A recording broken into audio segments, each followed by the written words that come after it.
बिस्मिल्लाहिर्रहमानिर्रहीम।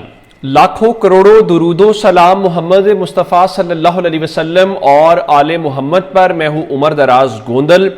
खबरें देने से पहले आपसे गुजारिश करनी थी कि मैंने अपना व्हाट्सएप चैनल भी बनाया है ताकि अगर कोई फायरवॉल की वजह से या किसी भी वजह से आप तक अपडेट्स ना पहुंचे तो कम से कम उस तरीके से और इससे हट के भी जो हालात हाजरा हैं या मेरी कोई राय है, ट्वीट है, तो आपको उस व्हाट्सएप चैनल के ऊपर मिलनी चाहिए। तो टॉप कमेंट है, अगर आप खोलेंगे जो मैंने उसको पिन कर दिया है ताकि आपके लिए आसानी हो, तो मेरा व्हाट्सएप चैनल जरूर उसको फॉलो कर लें, उसको सब्सक्राइब कर लें ताकि हम उस तरीके से भी आपस में कनेक्ट हो जाए और चीजें आप तक पहुंचती रहें।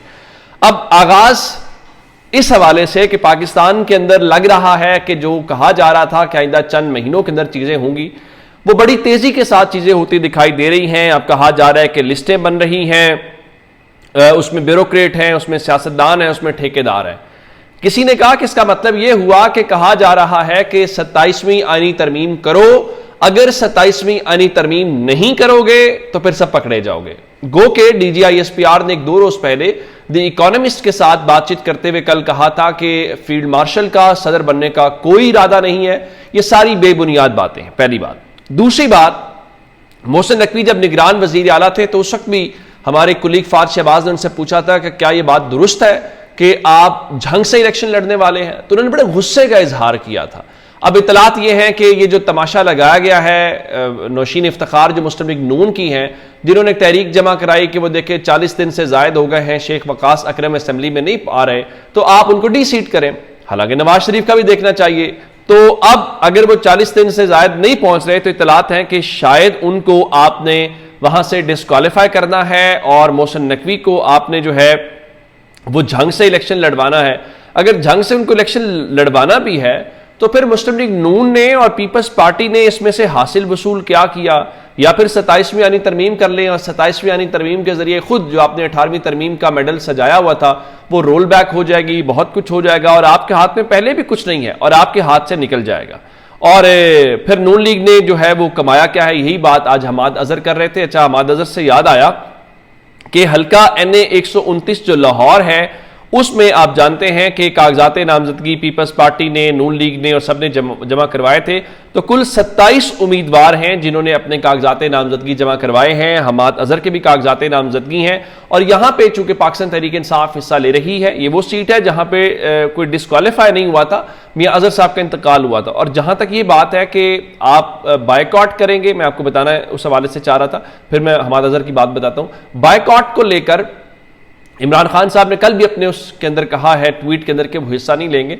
लेकिन चूंकि कहा जा रहा है कि तहरीक इंसाफ का एक ऐसा फैसला होगा जो उनको सियासी मैदान से आउट कर देगा, तो आज बैरिस्टर गौहर जब पार्लियामेंट के सेशन के लिए आए तो उन्होंने वहां पे बात की और उन्होंने कहा कि ज़िमनी इलेक्शन में हिस्सा लेने से पहले हम इमरान खान से बात करेंगे और हम इस पार्लियामेंट का हिस्सा रहेंगे, क्योंकि केसेस के डर से हमारे अरकान अपने घर भी नहीं जाते और हम इमरान खान के साथ थे, हैं और रहेंगे और हमें अपने अरकान के ऊपर फख्र है।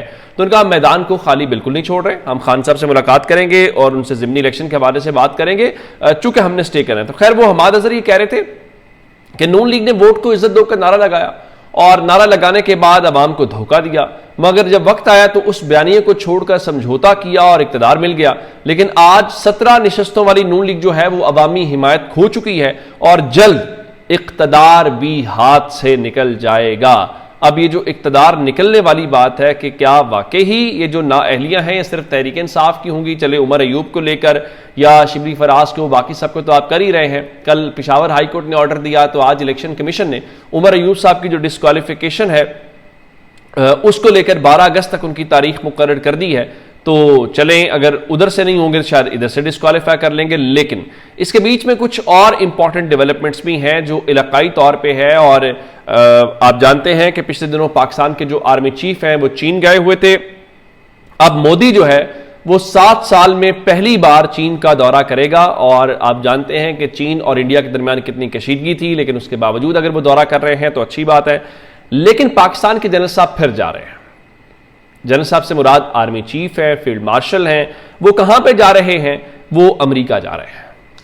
और आप देखिए कि हालिया दिनों में पाकिस्तान और अमेरिका के दरमियान गैर मामूली राब्ते हो रहे हैं, जिसमें जो सेक्रेटरी स्टेट हैं मार्को रूबियो कॉन्टिन्यूसली इसाक डार को रब्ता कर रहे हैं और इसाक डार उनसे मिलने के लिए वाशिंगटन DC भी गए हुए थे। तो अगर उनकी वहाँ पे मुलाकात हुई है और आर्मी चीफ को डोनाल्ड ट्रंप ने इनवाइट किया हुआ था लंच के ऊपर, और उसके बाद उसकी गूंज हमें इंटरनेशनल मीडिया में, अभी हाल ही में द टाइम्स मैगजीन ने उनके ऊपर एक मजमून लिखा है, तो अब इत्तलात हैं कि रवां हफ्ते के आखिर में ही आर्मी चीफ जो है वो अमेरिका जा रहे हैं। वो अमेरिका क्यों जा रहे हैं, इस बारे में कहा गया है कि जो सेंटकॉम है, जो उनकी सेंट्रल कमांड है अमेरिका की, उसकी कमान की तब्दीली हो रही है। और पाकिस्तान ने जो हाल ही में सेंटकॉम के जनरल यहाँ पे आए हुए थे, आप जानते हैं कि उनको पाकिस्तान का सबसे बड़ा जो फौजी एजाज़ है वो उनको दिया गया। तो इत्तलात के मुताबिक अब वो जो कमान की तब्दीली की तकरीब है उसमें जनरल आसिम मुनीर जो हैं वो शरीक होंगे। तो अब ये 2 महीने में, आप कहिए कि 2 महीनों के अंदर मेरा ख्याल है कि शायद ही इस किस्म की डेवलपमेंट्स हुई हों कि जहाँ पे वज़ीर ख़ारजा का दिन रात अमेरिका से रब्ता हो रहा हो और आर्मी चीफ जो हैं वो 2 महीनों में इस तरह कॉन्टीन्यूसली करते हों। यानी मुझे नहीं याद पड़ता कि जब आप ये कहें कि जब जनरल मुशर्रफ थे, जनरल मुशर्रफ बड़े फ़ख्र से कहा करते थे कि मैं जिस वक्त चाहूँ फ़ोन उठाऊँ और मैं सदर बुश से बात कर सकता हूँ। अब ये जो अमेरिका का मोहब्बत है, अमेरिका का इतना प्यार है, एक पाकिस्तानी होने के नाते उससे हमें खौफ आता है। उसकी वजह मैं अपना तजिया देने से ज़्यादा सोहेल वड़ायत चूँकि ज़रा करीब है नलकों के, तो उनकी बात बताता हूँ। वो कह रहे थे कि जब भी पाकिस्तान से कोई फ़ौजी जर्नल अमेरिका जाते हैं तो उनकी वापसी के ऊपर पाकिस्तान के अंदर उसके असरात दिखाई देते हैं। तो अमेरिका जो शख्स पाकिस्तान से इतनी मोहब्बत का इजहार कर रहा है और वारी वारी जा रहा है, बतौर पाकिस्तानी हमें डर या खौफ आता है कि आखिर ऐसा क्या होने जा रहा है, अमेरिका को ऐसी क्या चीज़ पाकिस्तान में नज़र आ रही है जो आज से 2-3 महीने नज़र नहीं आ रही थी, और अब वो बेपनाह मोहब्बत, यानी उसको इतना प्यार आ रहा है कि वो उस प्यार को कंट्रोल नहीं कर पा रहा। तो वो पाकिस्तान के अवाम को पता चलना चाहिए कि आखिर दरमियान में क्या चल रहा है और क्या नहीं चल रहा, ताकि हो, क्योंकि लोकली अब देखें हमारे हालात जो दहशत गर्दी के हैं। आज तलाल चौधरी ने फ्लोर ऑफ दी हाउस के ऊपर ये कहा कि कोई नया ऑपरेशन नहीं हो रहा, लेकिन नेशनल एक्शन प्लान से होने वाली कार्रवाई होगी, किसी का बाप भी नहीं रोक सकता। इस मुल्क में दहशतगर्द नहीं रहेंगे। हमें पता है कि आपको दर्द है क्योंकि आपने टीटीपी को लाकर बसाया, आबाद किया, और ये वो तहरीक इंसाफ की तरफ इशारा कर रहे थे। और फिर वो कह रहे थे कि 9 मई की जो हकीकत है वो सब जानते हैं। और फिर ये भी कहा कि मकबूलियत का मतलब ये नहीं है कि आपको कुछ नहीं कहा जा सकता या आपको कोई कह नहीं सकता। बिल्कुल ठीक है आपको ये कहना करना मुस्लिम लीग नून को, लेकिन मेरी मुस्लिम लीग नून से गुजारिश सिर्फ इतनी है कि पाकिस्तान के अंदर ना हालात एक जैसे रहते हैं, ना पाकिस्तान के अंदर पेज एक सा रहता है। ये एक थोड़ा सा एक साइकिल चलता है।